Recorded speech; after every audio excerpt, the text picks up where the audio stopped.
استوانہ حنانہ کا واقعہ کئی بار سنا چکا، حدیث میں موجود ہے استوانہ حنانہ،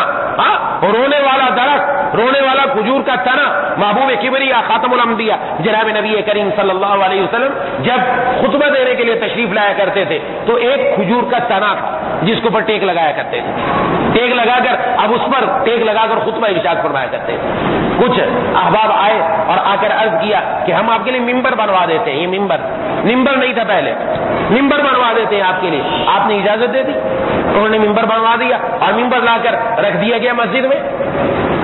میں جب ممبر لا کے رکھ دیا گیا تو جناب نبی کریم صلی اللہ علیہ وسلم خطبے دینے کے لیے تشریف لائے جمعے کے دن، اور آپ آ کر ممبر پر تشریف فرما ہوئے۔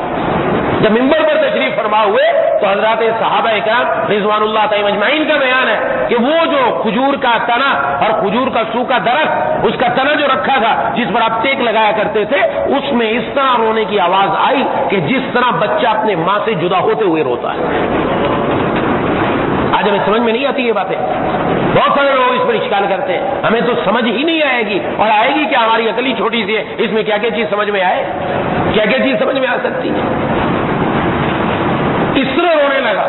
تو جناب نبی کریم صلی اللہ علیہ وسلم اترے اور اس کے قریب یہ معجزہ تھا آپ صلی اللہ علیہ وسلم کا کہ آپ صلی اللہ علیہ وسلم نے اس سے جا کر معلوم کیا کیوں رو رہے ہو،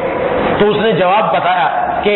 اب آپ کے لیے ممبر بنا دیا گیا ہے، مجھ سے آپ کی جدائی گوارا نہیں ہوئی، پہلے آپ مجھ پر ٹیک لگایا کرتے تھے، آپ کا جسم میرے ساتھ ملتا تھا، مجھے اس سے تقویت ملتی تھی کہ آپ کا جسم اطہر، جسم مبارک میرے اوپر آ کر ٹیک لگاتا ہے، اور اب اس نعمت سے میں محروم ہو گیا، اس جدائی سے میرے اندر رونا آ گیا، میں اس کو برداشت نہیں کر سکتا۔ جناب نبی کریم صلی اللہ علیہ وسلم نے اس کو اپنے سینے سے لگایا۔ حضرات صحابہ کرام فرماتے کہ جس طرح بچے کو ماں اپنے سینے سے لگاتی ہے اور وہ ہچکیاں لے کر چپ کرتا ہے، اس طرح وہ تنا بھی چپ کرنے لگے،